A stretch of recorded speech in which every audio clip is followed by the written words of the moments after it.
All right. Here are some often unrecognized factors in squatting that change dramatically or vary from person to person and can totally change how you have someone squat. So the first factor that often goes unrecognized, as simple as it is this line of force. Now we've got a piece of metal here, but that would be the same thing as if you had a big weight up here on your shoulders, and that center of mass must stay over your feet. So that's why right now you can see it's virtually balanced through the body, just like if you were at the top of a squat, and it's somewhere mid-footish because you're not too far up towards the toes and too far towards the heels. Around that line is where everything occurs, everything. And the two main things I need you to see right away are the knee goes forward and the butt goes back. And as the knee goes forward, there's this thing called a moment arm that's created. The further forward this knee goes, the greater this amount of weight influences the knee and knee muscles. So 100 pounds times this 4 inches is twice the load on the knee as 100 pounds on your back times this 2 inches. That change right there doubled the load on your knee and your knee muscles. The same thing is true back here in this moment arm. Now it's pretty typical with hips and hip muscles being typically more tolerant of load than the knee that we typically have a greater moment arm distribution to the hip muscles and the knee muscles. This is not a bad way to squat right here, where this moment arm is twice as long as this moment arm, because you're putting an awful lot of that on these really strong glutes and hip joint and all that stuff. Here's the thing though, with everybody being built differently, not only can it change those proportions some, but it can change your ability to squat in general. Here's the first thing. There are two things that can manipulate how far forward your knee can go. And if I didn't say it before, the knee and hip have a forward-backwards give and take relationship. You probably saw that when I brought this knee back to show you moment arm, the hip went back.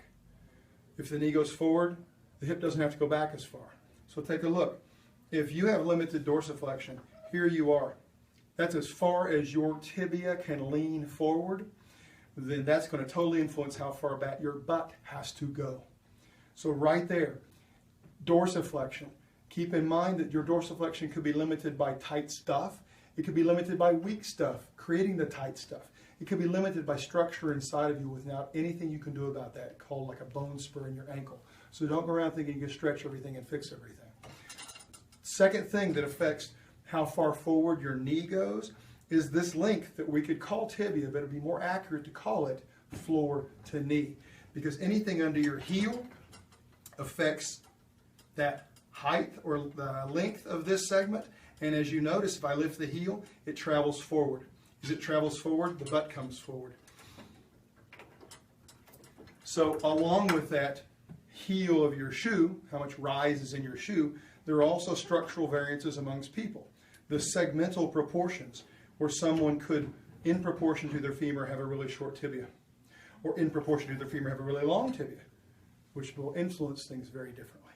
So right now, let's take a look. If I put a very short tibia on this person, you're going to notice that their ability to squat down starts to look like he's leaning really far forward. If this person's tibia was longer, they're just collapsing more. They're not necessarily leaning forward more, and that's going to totally change how it feels on their low back. And they might be going, oh, squats are all in your low back. Yeah, especially when you're built this way.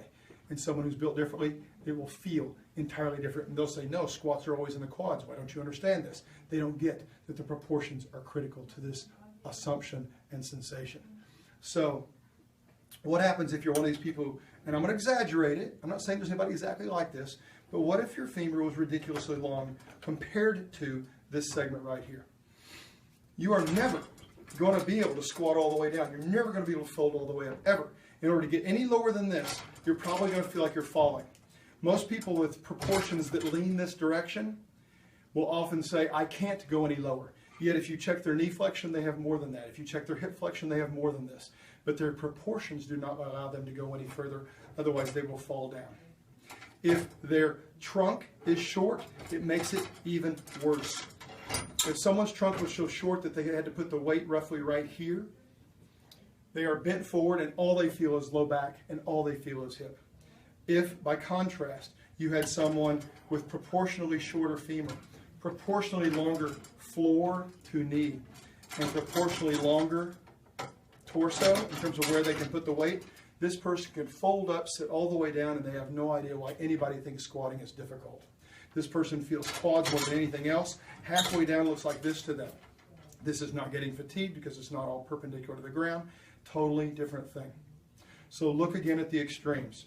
Here is an optimum squatting proportion. And of course, if you don't have any dorsiflexion, it still messes with you. So all of these factors are interdependent. But if I were to have a short trunk or put the bar really low, and a proportionally long femur, and a proportionally short tibia, this person hates squats.